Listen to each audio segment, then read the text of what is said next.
你们祭祀是为了求雨，求雨是为了水。要是有水，一切不就都迎刃而解了吗？你说的容易，谁知道老天什么时候降水？这是肥羊啊！宝山老爷此言差矣，这种小事儿何必惊动老天爷？您要水，可以从我这儿买啊。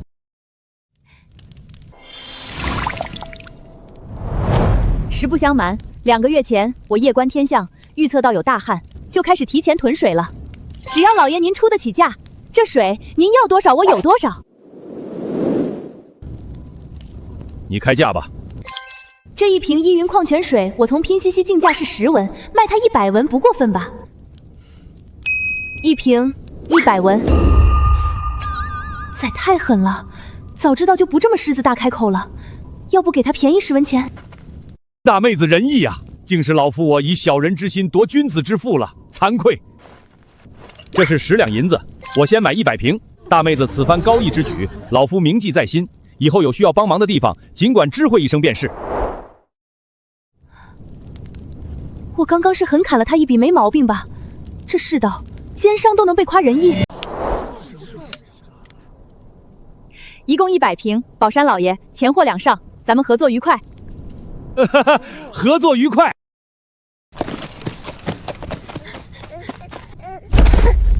秀英嫂子，求求你给我的孩子一口水喝吧，我愿意给你当牛做马。秀英，你看这……我这人最讨厌被人跪，你现在起来，咱们还有的谈。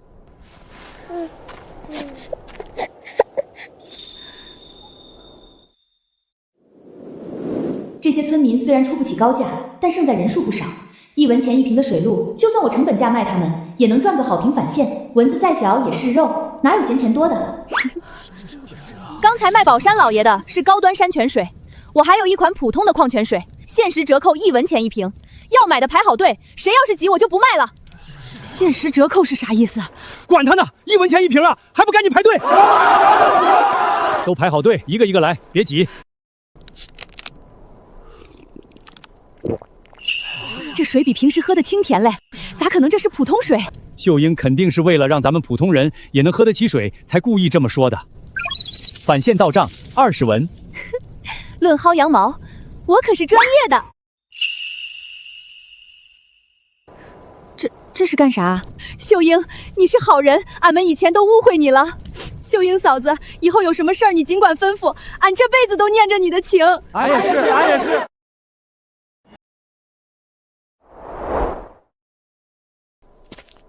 楚大娘，我身上1文钱都没有，但我可以给你干活，我能种地、喂猪，我会编竹篓，我会裁衣裳，我会砌墙。这放到现代都是蓝领啊！大家跟我走。走。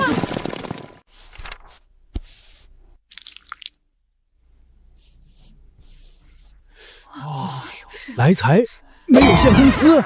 没错，这就是我要带大家干的大事。从今天起，咱来财公司正式成立，福利待遇朝9晚5，双休不打卡。秀英，啥是双休？朝9晚5不打卡啊？就是干5天活歇2天，天亮起来干活，中午歇2钟头，太阳落山就回去，不用点母。至于工钱嘛，公司初创阶段资金紧张，不过1天3顿饭和水还是能保障的。没想到有朝一日也是让我坐上这万恶资本家了，屠龙少年终成恶龙，呜呼哀哉呀！俺没听错吧？1天3顿饭还有水？秀英，你说的是真的？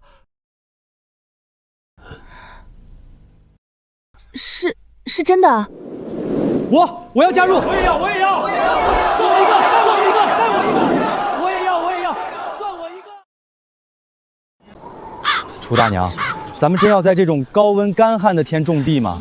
这么热的天又不下雨，种子种下去不出3天就旱死了。当然不能直接种，我们今天的主要工作是挖蓄水池，在菜地附近挖好坑，再附上这种雨公膜，就是蓄水池。地表水虽然干了，但地下水还在。老井、河床低洼渗水处往下挖出地下水之后，用这种手动抽水泵把水抽进蓄水池，一个蓄水池能存9吨水，够浇4-5亩地。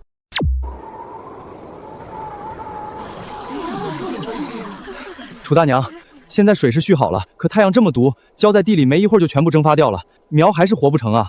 大家跟我来。蓄水池上盖这种黑色的朝阳网，可以防止水蒸发掉。土里拌饱水剂，浇水后太阳晒不干。种子不要直接下地，提前进水催芽露白了再种。水每天傍晚浇，蒸发最少。记住每棵苗只浇根部。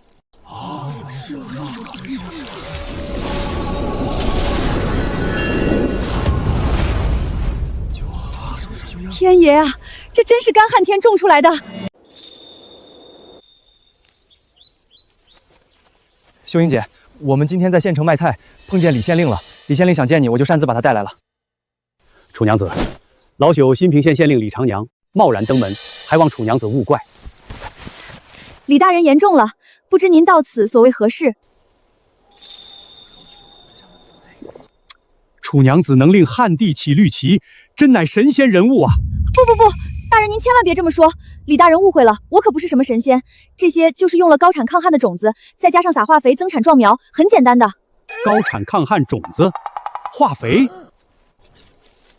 这些菜种是筛选出来的优良品种，抗旱性强。这是化肥，帮土地补充氮磷钾的。缺氮植株矮小发黄，缺磷开花少易倒伏，缺钾叶焦枯。有了化肥，这些问题就都解决了。如此奇物，定然价格不菲。楚娘子，不知这种子和化肥价值几何？商机啊！李县令肯定不是单为他自己买。若沟通合适，有管府出面将我的化肥和种子推广给全县百姓。李大人，我这种子和化肥确实是高端货，价格也不便宜。不过您都亲自来问了，我看在您的面子上，怎么也得打个折。这样吧，这些菜种我给您5文1包，化肥10文1包，您看行吗？啥？果然还是太贪心了吗？这些菜种进价就1文1包，好像是有。楚娘子，您说的是真的？这种子5文钱1包，化肥10文钱1包。县令难道是被我叫的高价吓哭了？楚娘子，老朽我替全县百姓谢过你。楚娘子高风亮节，老朽钦佩不已啊！楚娘子，这是5万两银票，能买多少化肥和种子？你看着安排吧。多少？5乘以0.8等于4，1乘以0.1等于0.1。净赚4万两，加好平反县1000两，一夜暴富原来就是这种感觉，发了！楚娘子，是没有这么多化肥和粮食吗？没关系的，有多少老朽买多少就是。大爷，不是老板，呸！老爷您误会了，种子和化肥您要多少我有多少。明天一早我就让人把5万两的货送到您衙门。那就好，那就好。这老登不会是要反悔吧？楚娘子，我看你这村里应该还有不少皇帝打算开垦吧？不知还缺不缺人手？不是撤单就行，是挺缺人的。楚娘子，实不相瞒，老朽还有一事相求。新平县外的流民已经有数百之众，城内实在容纳不下了。可若不管，迟早会出乱子。流民物资那么丰富，我又刚得了一笔进项，若再有足够的人手，不就可以把各种物资都售卖出去了？甚至修路通路商也不成问题啊。只是，李大人，来倒是可以让他们来，只是我现阶段资金实在周转不开。他们要来的话，我只能提供1天3顿饭，您看行吗？1天3顿饭？楚秀英啊，楚秀英，这种待遇你也好意思说出口？你真是越来越无耻了，我打心眼里唾弃你。楚娘子果然是高风亮节，扶贫济困，收容流民，老朽自愧不如。此次回衙门后，老朽必定修书一封，将楚娘子的义举上达天听，让刀比利为楚娘子著书作传。高风亮节，扶贫济困，这说的是我。想必李县令都跟你们说过了。县令说你这儿招工，给你干活你就管俺们饭。夫人，你别看俺现在瘦，俺吃饱了能举起一头牛。俺也有力气，俺什么活都能干。都安静，放心，你们每个人都有活干，也都有饭吃。放饭。诸位，伙食是一般了点儿，但绝对管饱。你们放心，只要你们好好干，以后福利待遇只会越来越好。一般，这年头只要是能填进肚子里的东西就成，还管它好赖。不过这种食具倒是没见过，也不知能装多少稀粥。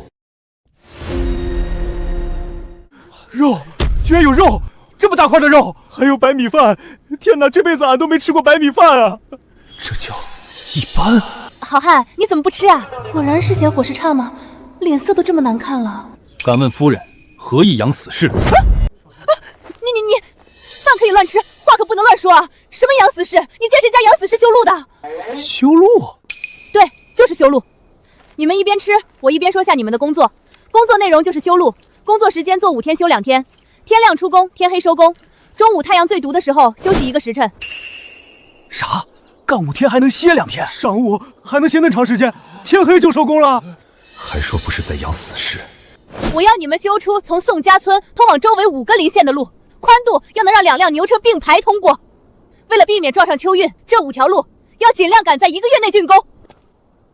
夫人，1个月的时间无论如何也修不成的。是啊，夫人，俺以前被官府征过修路，5条路还要让2辆车能并排通过，我们这些人就算日夜不休，起码也得半年才能完工啊。而且在正式动工之前，勘测画图、设计路线的工作也要耗费不少时日。听起来你很专业吗？不才，在下曾任工部主事。那正好，你带着他们今天就开挖。这种制图方法从未见过，但看得出来很专业。夫人，绘制这图的不知是何方高人？不才正是区区在下。谁能想到啊，大学学的天坑土木，到了古代反而有用武之地了。可即便有了图纸，今天就开始施工，至少也要半年。哎，这一看就是有钱人，啥也不懂，瞎折腾。图纸肯定也是找别人画的，你就别再说了。反正管饭，他让干啥咱们就干呗。夫人，木铲石夯在哪儿领？木铲石夯就是用来铲土砸地基的。这都不懂，看来真是有钱没地儿花，来过家家的。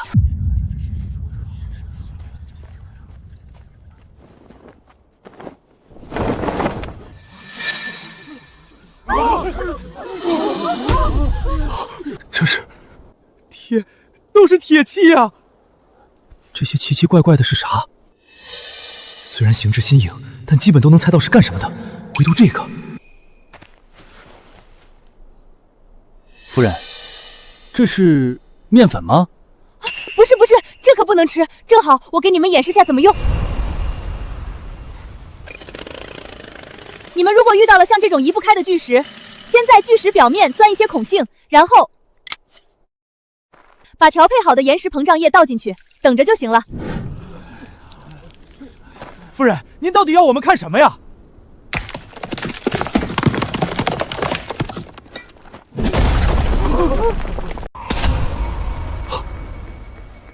这到底是何方神圣？都愣着干嘛？看明白了就开始。我们的任务要在1个月内完成。Go go go， 动起来！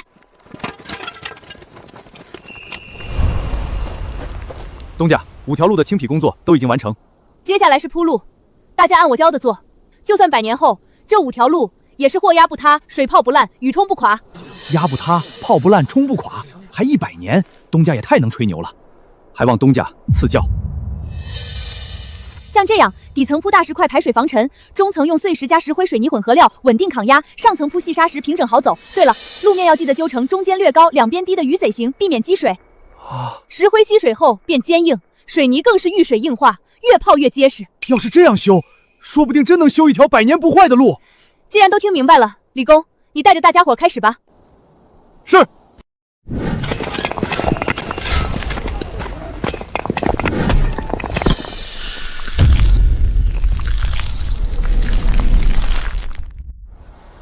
1个月，5条通往不同县的路，竟然真修成了。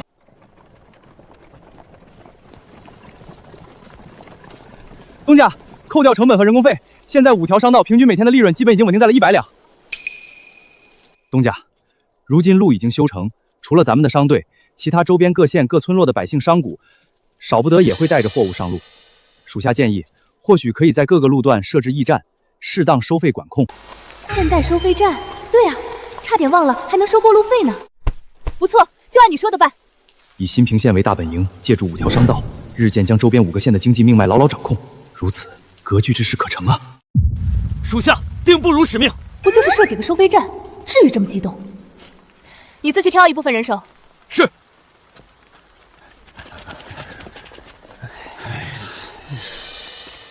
东家，原先咱们这些人里， 200人被组成了商队，100人跟李大人走了，我们剩下这些人做什么？求您别遣散我们，我们都很能干，很能吃苦的。放心，你们的去处我已经有安排了。你们当中有过养生库经验的，往前一步；有3年以上养生处经验的，再往前一步；有10年以上经验的，再往前一步。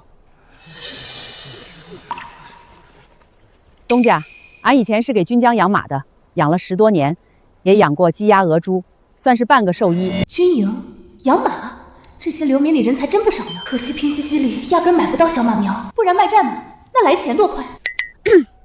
从现在起，我就正式任命你为咱们来财集团畜牧部经理了。对了，你叫什么名字？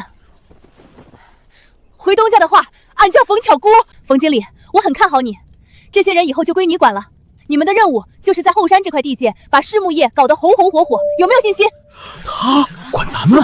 这么突然？有。大点声。有。很好。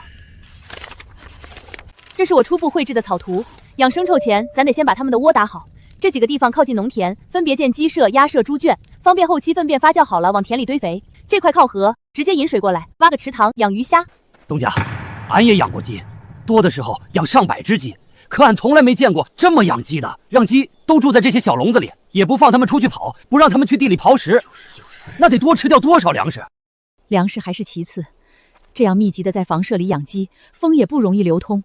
万一有一只染了病，那可是一死一片的。这你们不用担心，山人自有妙计。先照着图纸把鸡舍、鸭舍还有猪圈建好，池塘也挖出来，后面的事儿后面再说。是。轻点吧，那箱鱼虾放稳了，别洒了。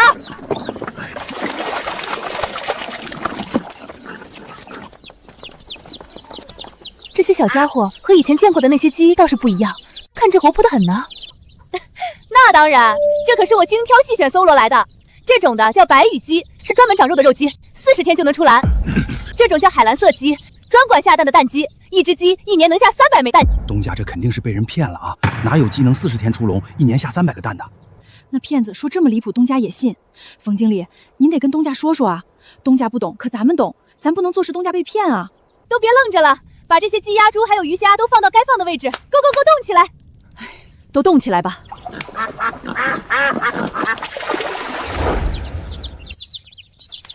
这么闷热的天，把这些小鸡都关在这么小的地方，连点风都透不进去，可怎么受得了？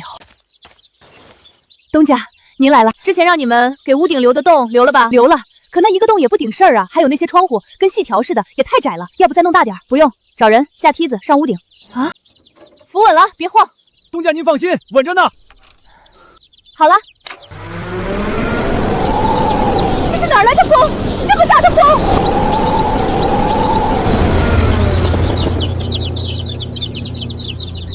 天爷，竟真有呼风唤雨！这是啥玩意儿啊？冯经理，东家，那个叫太阳能风机，里面装的有蓄电池，白天有太阳的时候，蓄电池里就会充电。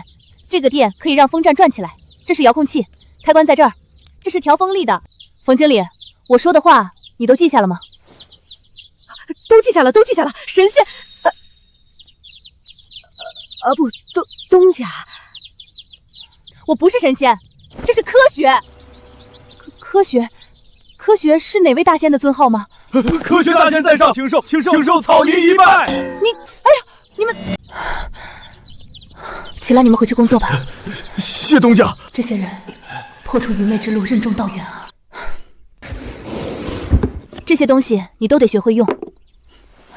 东家，这些都是啥？这是常温疫苗和抗生素。疫苗是预防疫病的，用这个注射剂针头扎进去打。抗生素是治病的，注意疫苗接种前后3天不能用。前后3天，记住了。东家，您给的那个叫疫苗和抗生素的东西真是神了，这些鸡精没一个闹病的，才40天就已经长这么肥了，完全可以出栏了。确实养得不错。这些白羽鸡一半直接拉走运往5个县城售卖，另一半今天全部宰杀。东家，共有1000只呢，一半全宰杀的话，最多只能放1天，要是卖不完就臭了。按我说的做吧，召集人手。是。东家，好不容易才养出牌的鸡，没必要把一半都杀了吧？就算一时半会儿不能全卖出去，继续养着也浪费不了多少饲料啊。是啊，东家，就算您把这些鸡杀了，做成风干的，是可以保存3、5个月，可味道也变了，又咸又硬，还怕潮怕虫，比不上活鸡能卖价啊。哎，就是，东家再想想吧，风干真不行啊。诸位，我把这些鸡杀了，可不是要做风干。不风干，总不能是油封吧？油封味道能稍微好些，可储存携带就不如风干方便了，而且也就是顶多保存3个月。今天我要教大家的是做罐头。罐头，从来没听说过。罐头，那是啥？从来没听说过。啥是罐头啊？你听说过吗？没听过。听东家的意思，这罐头能比风干和油封都要好。bingo， 答对了。冰狗是啥？将鲜肉制成罐头，不仅保质期更长，能大量储存，而且保质期内口感几乎能做到与新鲜食材没差。除此之外，还不怕潮不怕虫，携带也方便。真能有这种好东西？如果真有这种东西，那岂不是最好的军粮？接下来我先给你们演示一遍。新鲜宰杀的鸡变成鸡肉罐头，拢共分3步。第一步，先来给鸡肉做个马杀鸡。第二步，高温蒸个桑拿。第三步，等2刻钟，倒靠排气。放凉后可以保存1年，要吃的时候直接打开就行。这就可以了。确实容易携带，就是不知味道如何。分给大家尝尝。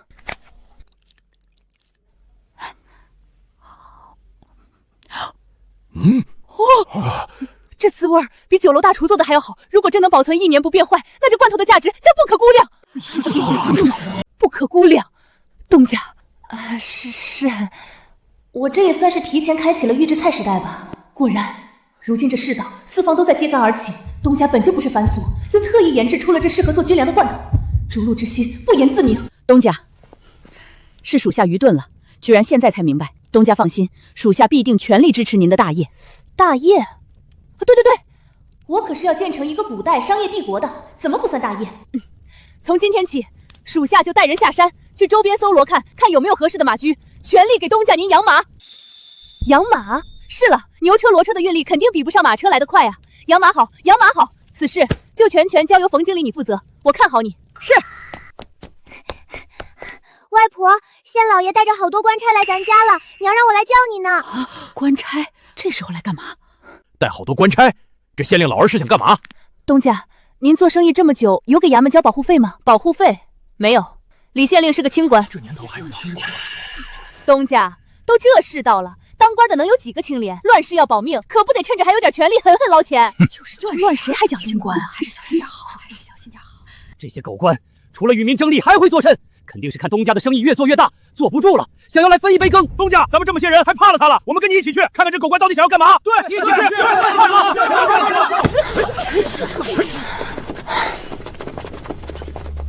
也好，去看看李县令到底要干什么。娘怎么还不来？老太婆，当初那么狠心跟咱断了亲，现在可好，遭报应了吧？他把我赶出家门，就不再是我娘了。咱们只管看戏就是。我早就说了，处室内钱来路不正，他做的那些生意也不干净，官府可算来抓人了。你们说是不是啊？我当是谁呢？这不是清水妹子在隔壁村的钱婆母吗？怎么跑我们村来了？谁知道啊？听说他半个月前厚着脸皮上门，想跟秀英嫂子攀关系，还大放厥词，出言不逊，结果被打了出去。呀，这脸上的伤都还没好，怎么就出来见人了？莫不是还想讨打？这群蠢货居然还帮楚氏说话，楚氏现在富得流油，他们就一点不眼红吗？李大人，不知李大人光明寒舍有何贵干？主事秀英接旨。哟，看来犯的事儿可不小啊，都惊动圣旨来抓他了。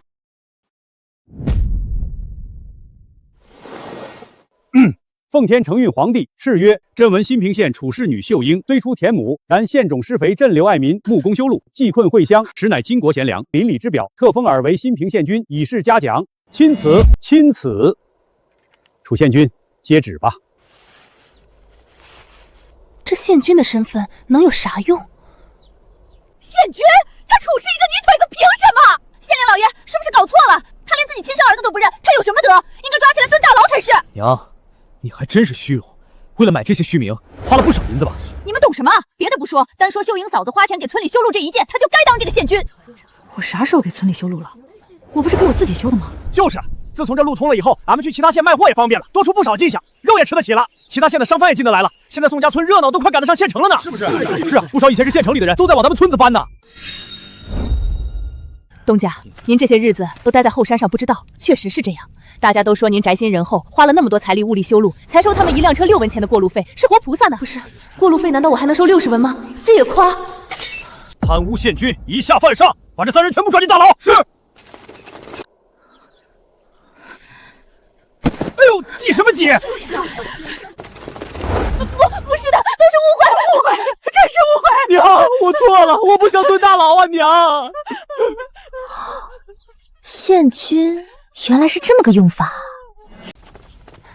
此番多谢李大人为我向朝廷进言了。这都是老朽分内之事。这是楚县君打开看看便知道。哟，宋家村后的这座山名叫秀峰山，山腰有一座行宫，原先是前朝王爷居住的，现已荒废许久。朝廷恩典将这座行宫也一并赐给楚县君了。那座行宫我在后山也见到过，可一点也不破败，真就这么给我了？楚县君的功绩一桩桩一件件着实不小啊，朝廷重视也是应该的，县君安心收着便是。老朽还要带人去加固堤坝，就先告辞了，回见。李大人慢走。第一次见面是5万两银票，第二次见面是行宫。这李县令忘我啊！东家，朝廷这是看到您有割据的苗头，防患于未然，提前招安呢。割据？谁？我？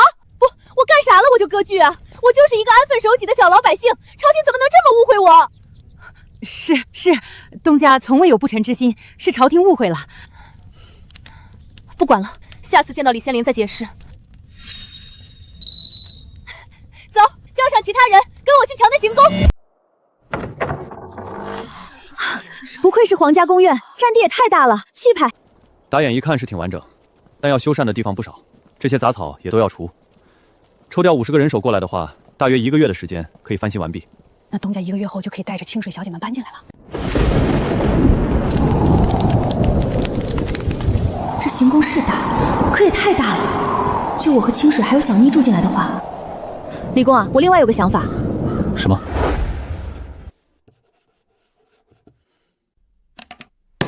这么大面积不能浪费了，干脆建成公司大楼，实现利用最大化。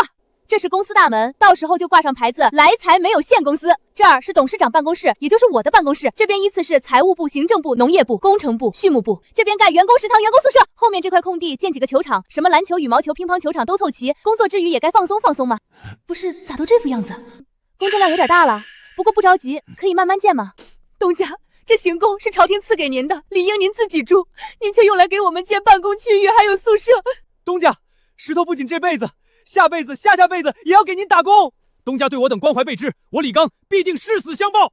誓死相报！誓死相报！我不就是提供个办公区域和宿舍吗？一群人喊着给命文学是要搞毛线？大家有心了，有心了。外婆，你咋不开心嘛？你看那些云像什么？像扯烂的棉絮，而且周边发黑，黑的发亮，像舅舅棉絮。外婆，这些云好像一直在飞，飞得好快。棉絮乱飞，洪水淹桥啊！外婆，你看出彩虹了，好粗壮，好艳丽的彩虹。李公，这间屋子里有雨衣、雨鞋，还有雨伞，你组织大家领，领完就各回各家猫着吧。这雨一时半会儿停不了。是，东家您推测的不错，河里水位一直在涨，按照这涨势，最迟平水就要漫出来了。前面2个月不下雨，这一下起雨来就像是天破了个口子似的。最近这几年真是什么怪事都赶上了。咱们养的那些牲畜倒还好，都在后地势还算高，可地里那些菜和粮食已经安排人在抢收了，就是那些晚稻，1个多月才插的秧苗，离成熟还有日子。不好了，地毁了！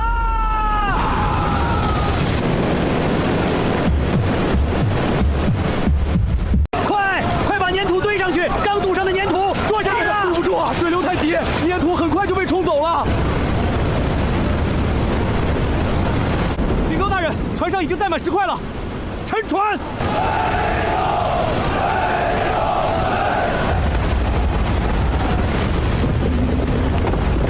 俺的秧苗哟，本来想趁入冬前收点粮食，这下全毁了。雨不停，洪涝只会越来越严重。现在淹的是咱们赵家村，恐怕很快整个新平县不能幸免了。李大人，沉船渡口只能稳一时，水流太急，这种情况下堤坝刚修上就会立即被冲垮。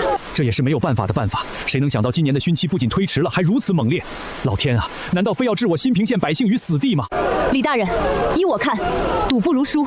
输？往哪输？怎么输？这四周可都是稻田。挖渠。牺牲1/10的稻田改建水渠，挽救剩下8、9成稻田。李大人，这笔商议，您难道算不明白？楚县君，挖渠哪那么容易？等水渠挖好，县里也早被淹完了，根本来不及。这是天要亡我新平。大人，依我说，咱们还是赶紧组织百姓准备撤离吧。我不走，我家的田地屋子都在这儿，我死也不走。逃到别的县难道就容易吗？这2年哪处的天灾断过？东家，咱要准备撤吗？虽说这些年各地灾害不断，但都没有眼下新河县的情况危急啊。摊子都铺在这儿，撤了可就亏大了。何倩，还没到山穷水尽的时候呢。传令下去，让全县百姓都尽快收拾东西，准备撤离。都闪开！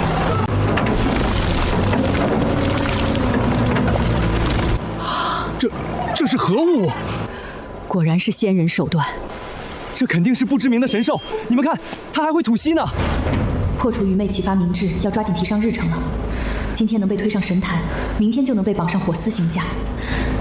还是先挖渠要紧，能动的动起来，一部分提前去开路，清理石头和杂草，一部分人跟在我后面修整渠坡，压实渠堤。李县令，大家都动起来！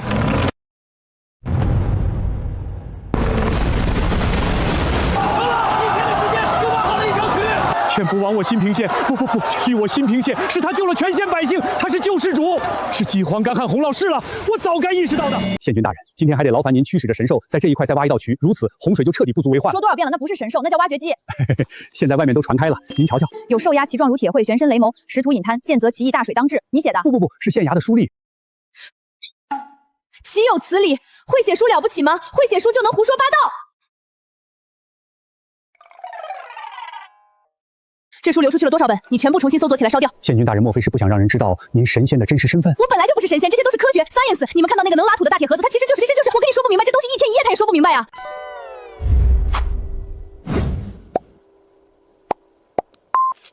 这就是科学。仙家功法。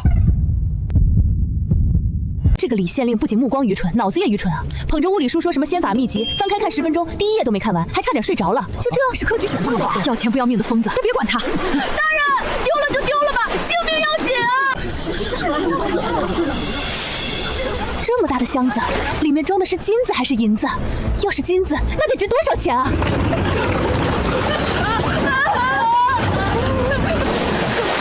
够，没私误我。在下戚云，多谢夫人出手搭救。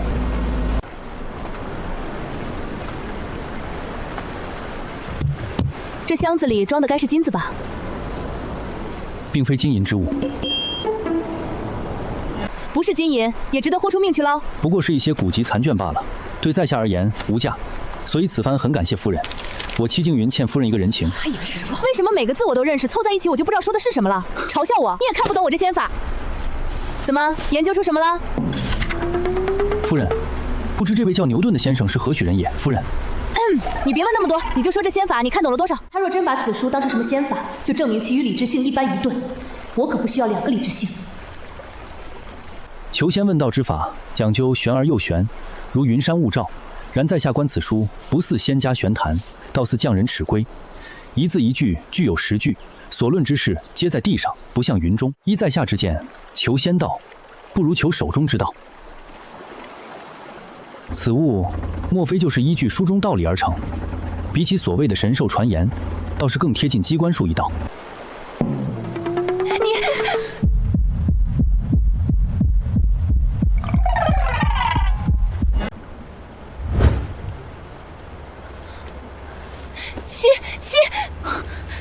戚静云，静云，你先在此等我。你等我挖完渠再来找你，可千万不要走。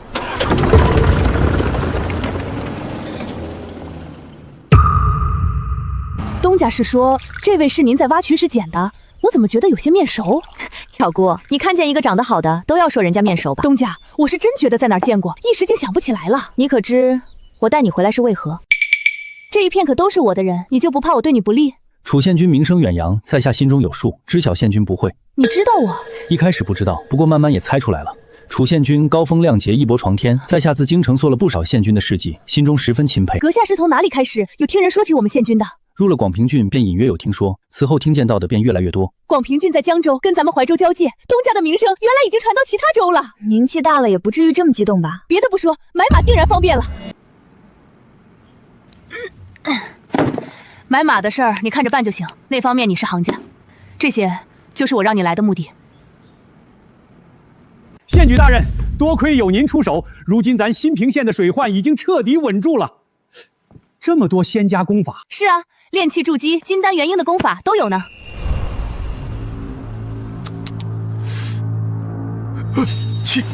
戚大人，你们认识？前些年老朽在京城时，曾有幸远远见过戚大人一面。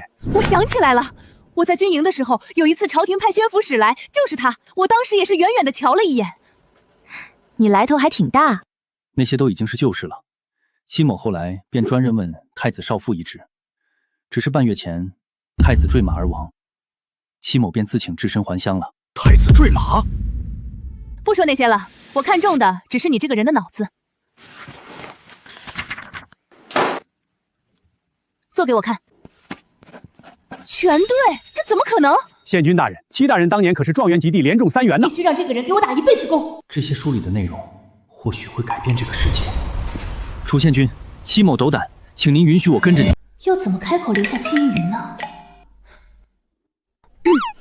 静云啊，我当然是希望你跟在我身边的，只是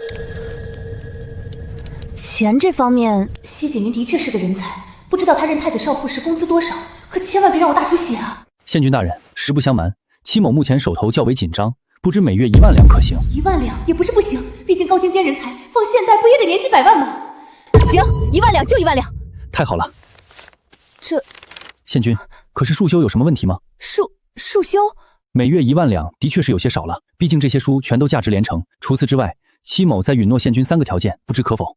不是，你先让我捋捋。什么情况？不是我给戚俊云钱吗？怎么变成了他给我钱？这是让我遇见付费上班的了？感觉良心有点过意不去啊。静云啊，你放心，从今以后你就待在我这儿，这里的书你随便看。多谢。清水，刚好宋清田那间屋子现在没住人，收拾出来让静云住。是娘。原本还想招来戚静云后，让她负责教学工作，帮我启发明智。现在倒也不着急，正好这些日子让她把课本的知识都吸收透。从这里往下看，能看到大片农田。入了冬，本应物资匮乏，县军这里却好似桃源仙境一般，人人安居乐业，怡然自得。这蛋鸡可真能下蛋，1天1个，每天光是鸡蛋都能收上千颗。可不是，按东家的方法养鸡，这鸡蛋不仅产量翻了好几倍，个头也大了许多，每次拉到县城都被一抢而空。东家给的这些书，什么怎样养好小鸡、科学养鸭手册、母猪的产后护理、水产养殖工程学，实在好用。现在大家养这些妹鸭猪啊，全都按照书上教的来，没想到效果这么好。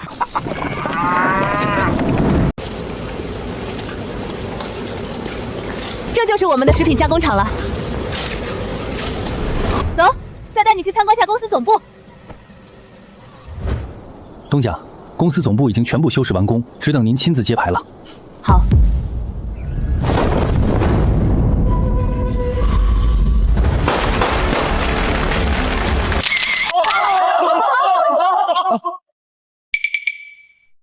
小七啊，这些日子你也没出来走动过，来，我带你进去参观参观。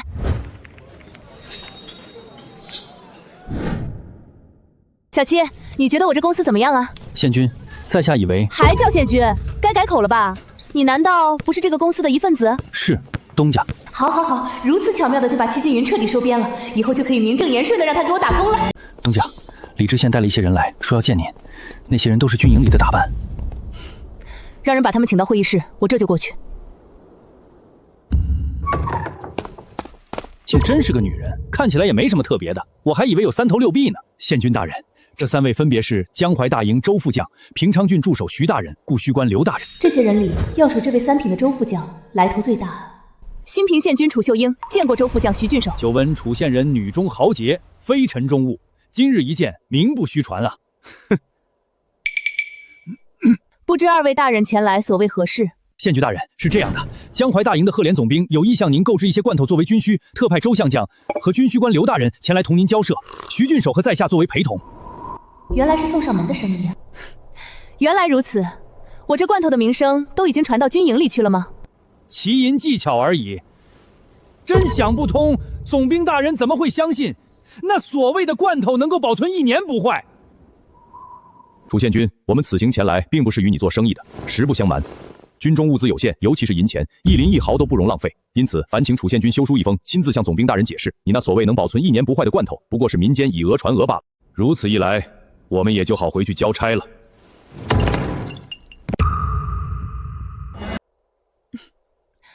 周副将，恕楚某难以从命。楚县君，你那些把戏，骗骗无知百姓也就罢了，你难道还真敢骗到总兵大人头上？江淮大营的10万大军可不是吃素的，商贾最是逐利。为了钱，什么丧尽天良的事儿都敢做，直接让他在这认罪书上按手印便是。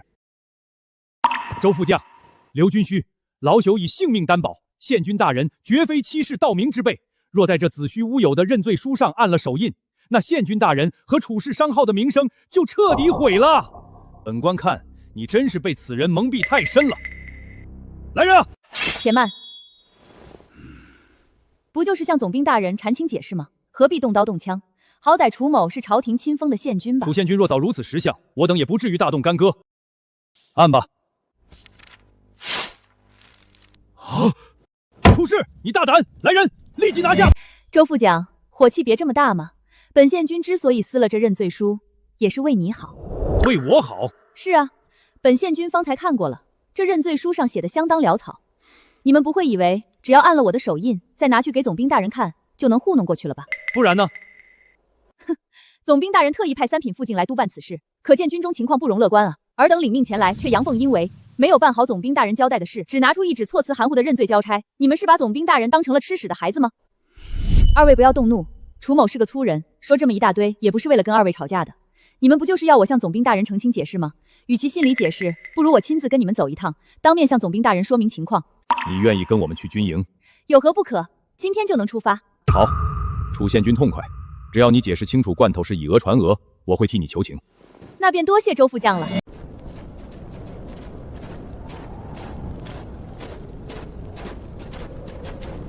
进去了怎么说，你都明白。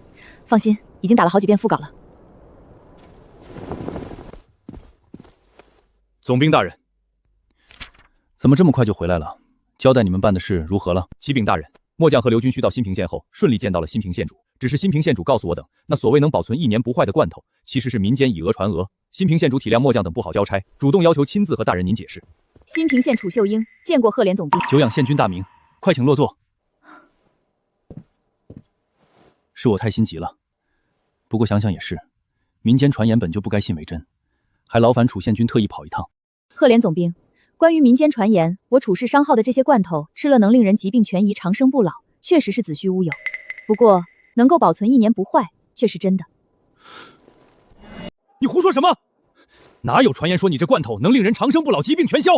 刘军需没有听说过吗？那太好了，看来这谣言传得还不算广。楚县君，我们带你来，分明是让你澄清1年不腐的谣言。来之前你也答应好了的。是这样吗？周副将，可能你我沟通中有什么误会吧？毕竟我这罐头的确能保存1年不腐，这可不是谣言。将军，这奸商出尔反尔，他的话不能信啊！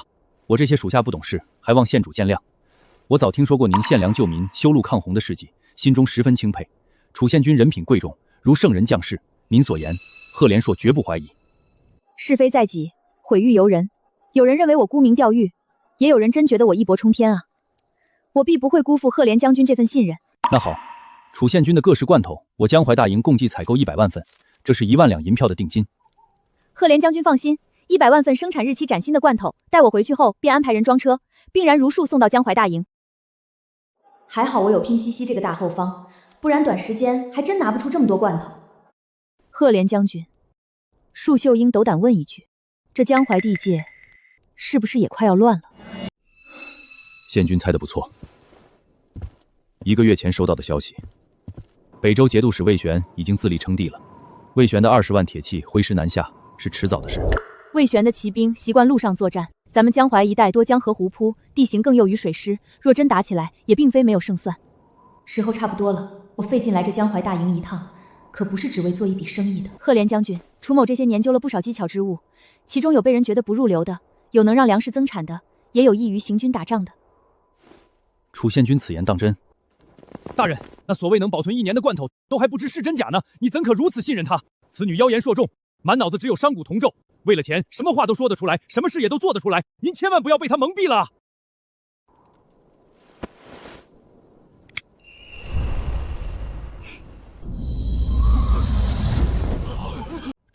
楚县君，此为何物啊？这个叫手电筒，强光美拟版，不仅便携，而且发出的光能照得更远。喏，这里有个按钮，摁一下开，再摁一下关。这东西可比火把方便多了，也更亮。火把才能照亮多大范围，而且还怕刮风下雨。我这手电筒，风刮不灭，雨浇不熄，你们拿去就用吧，一用一个不吱声。这东西简直是夜战和夜间巡防的神器，一定很贵。楚县君，不知这手电筒价值几何？这个数30两，也还可以接受。我看在赫连将军你的面子上，给的可是良心价，30文，1文都不能再少了。楚县君，您方才说多少钱？30文啊，一口价，真不能再少了。我最多再让你们砍5文。不是30两，居然是30文，那岂不是可以给每个士兵都配上一只手电筒？哈哈哈哈！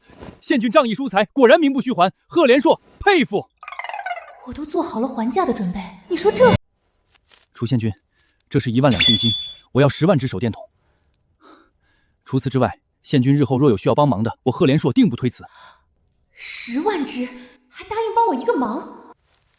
赫连将军，这东西我想军中也一定需要。这又是何物？这个名叫暖宝宝贴。你们过来一下。你们都过来。将军，你们像我这样把这里撕开，然后隔着里衣贴在身上。它在发热，一下子就不冷了。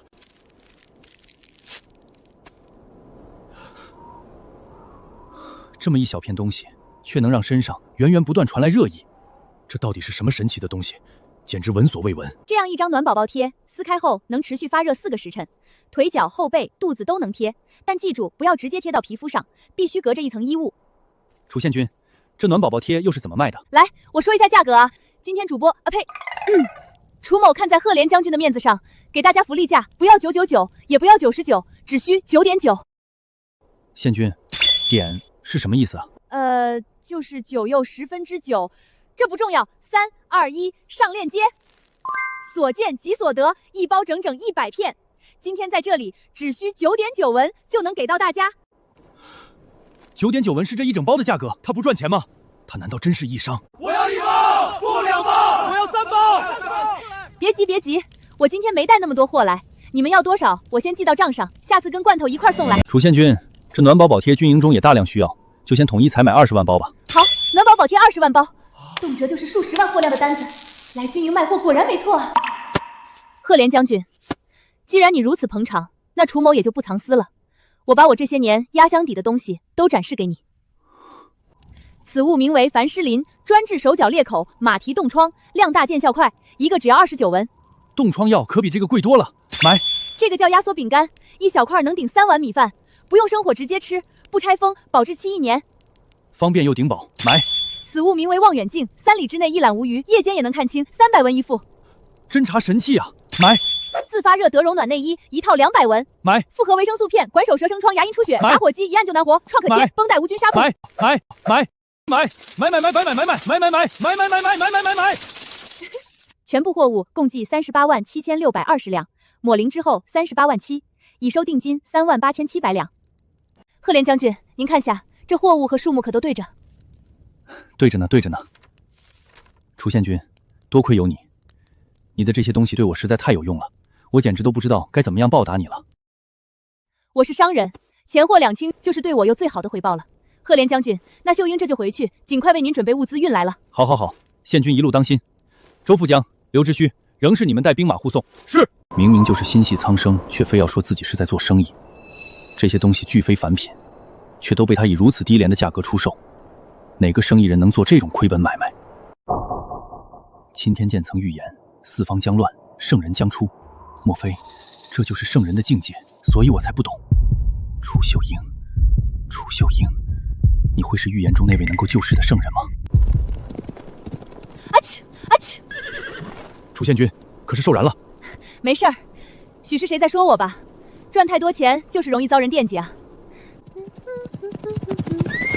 禀大人，前方大雪封路了，暂时过不去。啥？还好没走太远。楚宪君，要不咱们先回军营，等这边路通了再出发。行吧。巡逻的人怎么少了这么多？你们走后第3天，营里就发了疫病，一夜之间，整个军营的人几乎都倒了，也就我们几个还能站起来。军医呢？军医是干什么吃的？军医也病倒了，不止军医，就连赫连将军也病倒了。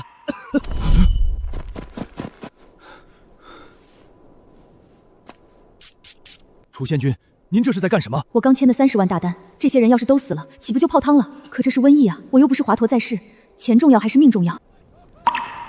我方才一路走进来，并未看到何处停放有尸体，你们把尸体都放哪儿了？尸体？您也不用盼着我们这么快就死吧？没有人死，一个人也没死。托您的福，我们都还挺着一口气呢。按照士兵所说，我们离开的第3天，营里就已经倒了大片，到今天已经又过去了5天，居然还没有死人。楚宪君，您别乱跑啊！你们都把口罩戴上，然后跟我来。想不到，还没等来魏玄的铁腿，就先让这一场瘟疫打倒了。天要亡我大庸啊！楚宪君，你不该来的，你赶紧离开这里。赫连将军，现在感觉如何？我能感觉到，我活不了多久了。楚宪君，我的这个副将不太会说好话，但为人绝对可靠。若你不嫌弃，能否带着他？还有他们都可以当你的护卫。我等誓死跟随将军。你们，赫连将军，可否脱去上衣，容我一观？若我猜的没错，这应该不是瘟疫。将军，请先脱衣吧。将军，帮我脱去上衣。不是瘟疫。首先，已经1周了，军营里却还没有出现死人，这并不符合瘟疫的特点，反倒忽然出现大片人感染，符合流感高感染率、极低死亡率的特点。其次，赫连将军显然已经是重症感染，但除了高烧、呼吸不畅这些以外，并没有出现疱疹、瘀斑，同样不符合瘟疫的发病特征。可我分明感觉自己就快死了。流感跟普通的风寒又不一样，如果一直没有得到有效救治，也是会拖死人的。楚宪君，你一定有办法的，对吧？现在军营情况不容乐观，我只能尽力。宪君尽管施为，只要有一线希望，我等必全力配合。先为我安排一处空营帐，应该够用了。你们都进来吧。这些东西现在需要你们尽快将营中所有人分成3个区域：重症区、轻症区、未感区。高热超过3天不退、意识模糊的，立刻集中到下风方营帐，门口插红旗；发热但能走、剧烈咳嗽的，集中到中间营帐，门口插黄旗；无症状的，全部迁到上风方营帐，门口插绿旗。所有人严格佩戴口罩。这是消毒液，每天全范围喷洒消杀3次。黄色胶囊，每人每天2粒；绿色胶囊每天1粒，温水吞服，连续吃5天。红色胶囊，体温高于38.5度时吃1粒退烧止痛。这是体温称，对着额头滴一下就能显示体温。维生素泡腾片和葡萄糖粉，每天冲水喝，增强体质，预防感染。是。体温已经彻底稳定下来了，但是还要再休养1周。这期间禁止跑步，禁止搬重物，禁止出操，多喝水，多睡觉，少食多餐。楚宪君，我觉得我已经完全好了，让我去看看其他将士们吧。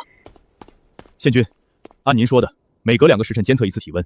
现在营内所有人的体温都已经稳定在正常区间了。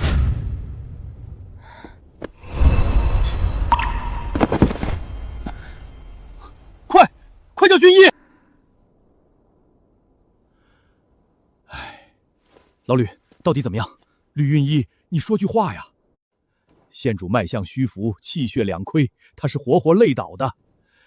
现在谁都不许打扰，至少也要让县主睡够4个时辰。谁若敢在这期间吵醒他，别怪老夫翻脸。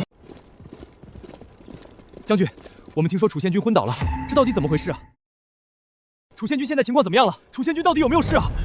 大家都安静。宪君是劳累过度导致的昏迷，现在需要静养。楚宪君累倒了。宪军又不是铁打的，这些天为了我们忙得脚不沾地，怎么可能不累？如果不是宪举，我们这些人哪还能站在这里？现在我们好好的，宪军却累倒了。我这条命从今以后就是楚宪军的了。我也是。安静，都安静！咱们江淮大营所有将士的命都是楚宪军救的。我知道你们不会忘恩负义，只是现在宪军需要休息，大家都先散了吧。是。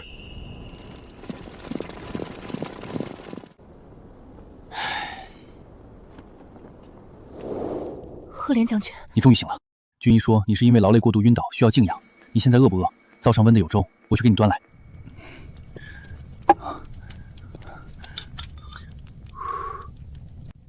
我自己来。士兵们怎样了？都好了，他们听说你昏迷，都很担心。那就行，后续按我之前说的，让他们养着就行。我走了。走？是啊，这么多天过去，路应该已经通了，我得赶紧回去装货给你运来。不用这么急，你才刚醒，再休养几日吧。我现在精神倍儿棒，备马吧。楚宪军回来了！楚宪军回来了！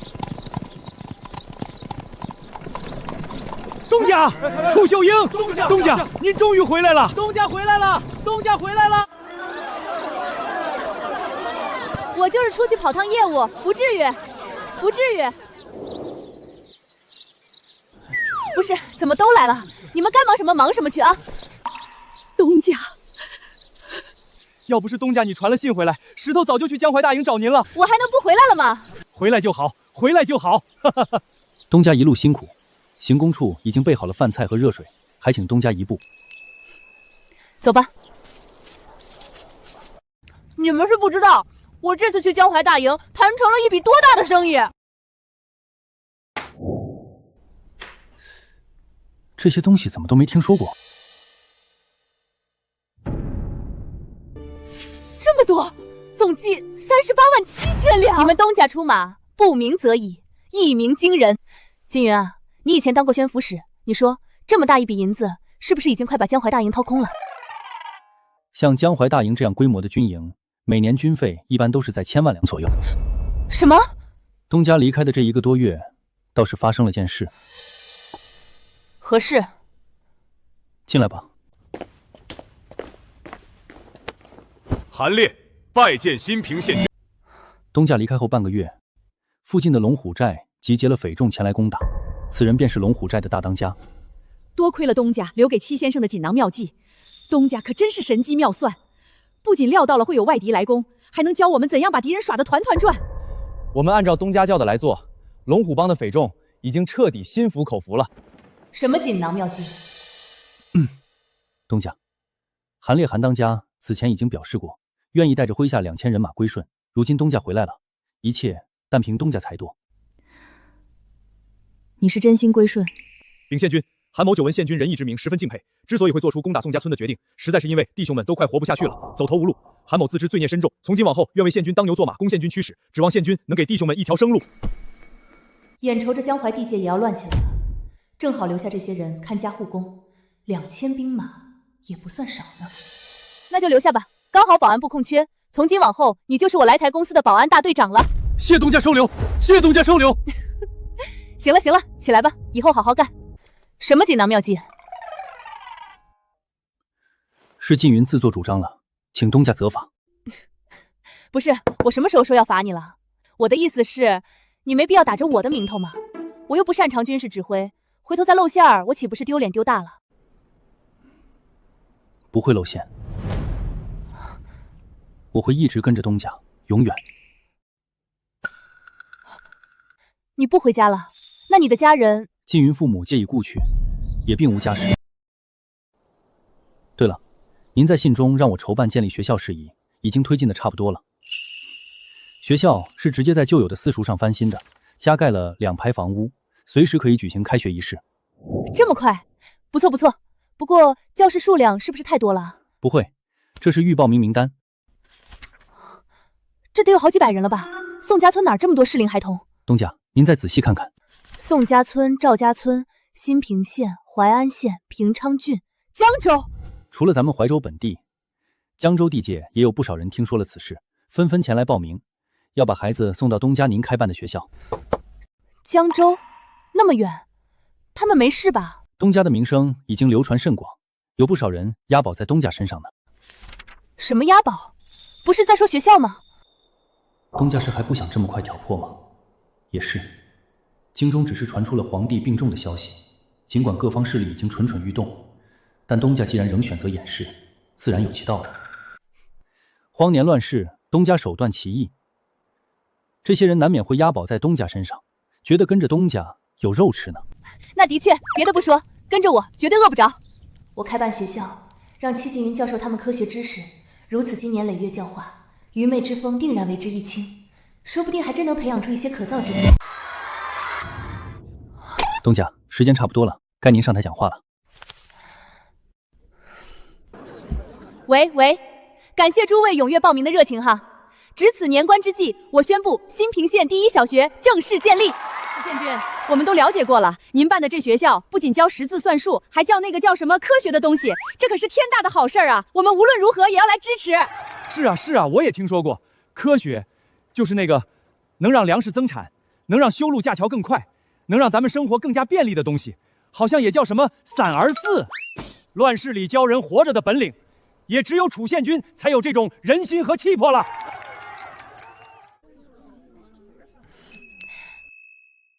那什么，大家报完名，把孩子交给对应的班主任就可以回了。以后每5天，孩子们都会放2天假，每年还有寒暑假，足够回家探亲了。好！楚县君，我们是张子涵的父母，这个您一定要收下。子涵妈妈，不管你们送不送礼，学校都会尽心教导每一个学生的，这个我不能收。县君，哦不，郡君，您误会了，这是我们夫妇2人为恭贺您受封军君特意送上的贺礼，跟我家子涵没关系。郡君？是啊，我们张家在朝中有人脉，因此提前得到了消息，您在江淮大殿营救了10万将士，朝廷加封您为平昌郡君的旨意已经在路上了。圣旨到！同学们，今天的课就到这里，大家回家后认真做课后练习题，下周来我会随机抽背勾股定律。好了，放学。我不行了，这数学老师一说话我就犯困，上课的时候我眼皮都快睁不开了。我们就不是这块料，当初来的时候满心欢喜，以为能在这里混出个名堂，在郡君大人面前露脸。现在可好，脸没露出来，倒把屁股露出来了。上次月考咱仨可是包揽了倒数前3名。慌什么？咱们本就不是冲着念书来的，咱们可都是为着建功立业来的。乱世就是舞台。我本来就是家里庶子，不受重视。当初选人来烧楚郡君这个冷糟的时候，谁都不愿意来。我想着缩呼一把，万一挣个从龙之功呢，就来了。结果事实证明，废柴在哪里都是废柴。舞台个屁！再说丧气话，头给你打掉。你们也用不着蔫头赖脑的，告诉你们吧，北京有了重大发现。什么重大发现？陈涉10家，刘邦斩白蛇起义，还有这些。东汉黄巾军起义，号称苍天已死，黄天当立。武周称帝前发现瑞石，上刻圣母陵人，永昌帝业。元末韩山桃埋独眼10人，被刻莫道10人一只眼，挑动黄河天下反。2位，悟出什么来了吗？称帝前要造势，郡君把这些书放在学校，这还用得想吗？就是为了让我们闻弦歌而知雅意呢。那些只知道死读书的书呆子，竟是被我们先发现了。既然我们已经领会了郡君大人的暗示，接下来就要把这件事办得漂漂亮亮的。小胖，你家里是行商的，商队走南闯北，最容易散播消息。瘦子，你文采好。自从上次江淮大营的军费震惊到后，我就决定了要办银行。如今方案都已经起草好，只剩最后一个难题。银行不比其他，这种公信机构可不是说开就能开的，最好能得到官方批条，有官方信用背书，再加上我自己在民间的声望。进。东家，您的信。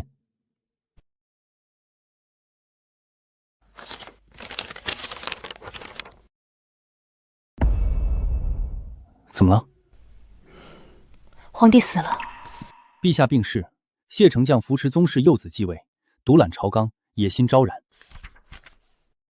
大小兵阀纷纷主张进京擒王，赫连硕还要拉我一起去，我手里可只有2000兵马。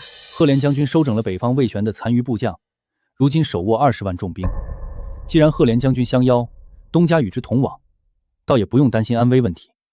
我不是担心这个，我只是在想，这未免也太巧了。刚好我需要找皇帝批条子办银行，赫连硕拉我进京勤王的书信就到了。东家，这或许就是天命所归。啥？总归这京城是要走一趟的。也是，那就走一趟吧。平昌郡君，别来无恙。赫连将军，我都还没来得及向你贺喜呢。10万兵马胜了魏玄20万兵马，赫连将军神威盖世啊！若非郡君你提供的大批物资，这仗我绝不可能胜。还有军中爆发流感那次，也全靠郡君出手，我等才能保住性命。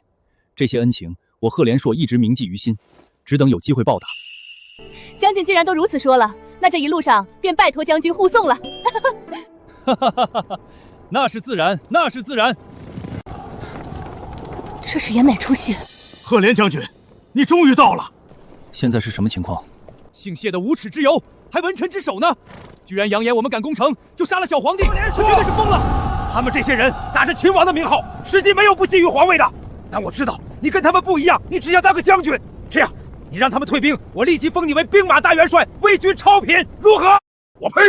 姓谢的，就算加封赫连将军，那也是皇帝加封，你算个什么东西？我的话就是陛下的话，陛下，你说是不是？哼，是。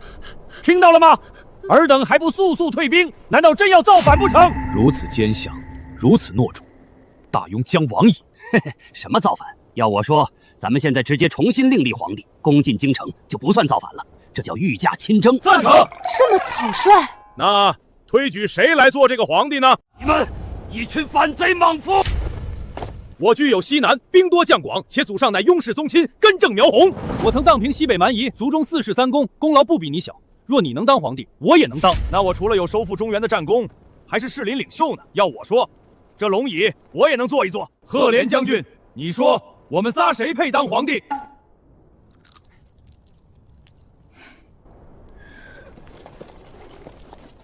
诸位要换皇帝，我没意见。只是我认为，为人君者，当以仁义为天下先。是否血统纯正，是否门第显赫，都不是最重要的。最重要的是，看他心中是否装着百姓。若能视百姓饥寒为己之饥寒，百姓族苦为己之疾苦，则虽起于布衣，亦可为圣主。因此，若要让我推选出最合适作为君主的人，我认为当属平昌郡君。如芒在背，如坐针毡，如鲠在喉，谁来救救我？不是选皇帝吗？怎么扯上我了？我就是个来打酱油的。愚以为赫连将军所言甚是。平昌郡君宽厚仁德，义薄云天，百姓无不称颂，的确可谓圣人明君。不仅如此，前些日子洛水中浮出大龟，龟背上刻有女主楚王，带有天下的字样，相信不少人也已经听说过了。河出图，洛出书，如此看来，的确是天命所归了。不是，你们都不问问其他人的意见吗？他们也不能答应啊。诸位，谁有异议？我倒是想有异议，可我手上才8万兵马，召集其他所有军阀合力，倒是能与赫连萧抗衡。可其他军阀凭什么听我的？本来我就不一定能争得过另外那2人，与其让他们2人中的一个当皇帝，还不如让这位素有贤名的平昌郡君上位呢。我没有异议，赫连将军，我也颇为认同啊。卑鄙无耻！恭请平昌郡君继皇帝位！恭请平昌郡君继位！恭请平昌郡君继位！不是，这剧本不对劲啊！我拿的不是经商剧本吗？难道我其实拿的是女帝剧本？东家，当了皇帝，您就能自己给自己批开办银行的条子了。是哦，我千里迢迢来京城一趟，不就是为了批条子吗？虽然过程和预想中不太一样，但总归结果是一样的。那朕就勉为其特当这个皇帝。吾皇万岁万岁万万岁！残余叛军已经被赫连硕打得哭爹号娘纷纷归降，吏治也被戚晋云以雷霆手段一一慎清了。每天上朝就是些鸡毛蒜皮的小事，好无聊啊！当皇帝的感觉也一般嘛。好怀念现代的冰箱、空调、手机、电脑、飞机、高铁啊！恭喜您已被100亿补贴炸中！我的天，首页商品价格全部变成了0元，搜索出来的商品价格也全都是0元。陛下若觉得不错，臣即刻便让礼部去安排选秀事宜了。什么？选秀事宜啊，陛下正值壮年，膝下子嗣单薄，后宫也空虚，正应抓紧安排选秀，充实后宫，绵延子嗣啊。选秀，下月初1就是个黄道吉日，若陛下也觉得可行，散朝后臣便去筹备了。是不错，但是先不着急。众爱卿，你们谁能告诉朕，从京城到西北边疆要多久？快马加鞭，至少也要10日。不错，10日，还得是最精锐的信使，换马不换人。可若朕说，将来有一天，即便是普通人也能做到日行千里呢？陛下，这怎么可能呢？日行千里，那是神话故事里才有的。是，但那是以前。以后，我们不仅能够日行千里，甚至能够在天上飞，能够跟远隔千里的亲人通话。夏天房屋里能凉爽如秋，冬天则温暖如春。会有一个叫互联网的东西，全国各地发生的任何事，在互联网上都能看到。只要去做，就没有什么不可能的。众爱卿可愿意和朕一起将神话变成现实？臣愿意，吾皇所愿，皆能实现。大楚元年，纺锤飞转，煤铁并出，商不云集，民物渐丰。自是寰宇气运为之一变，史称工业盛世。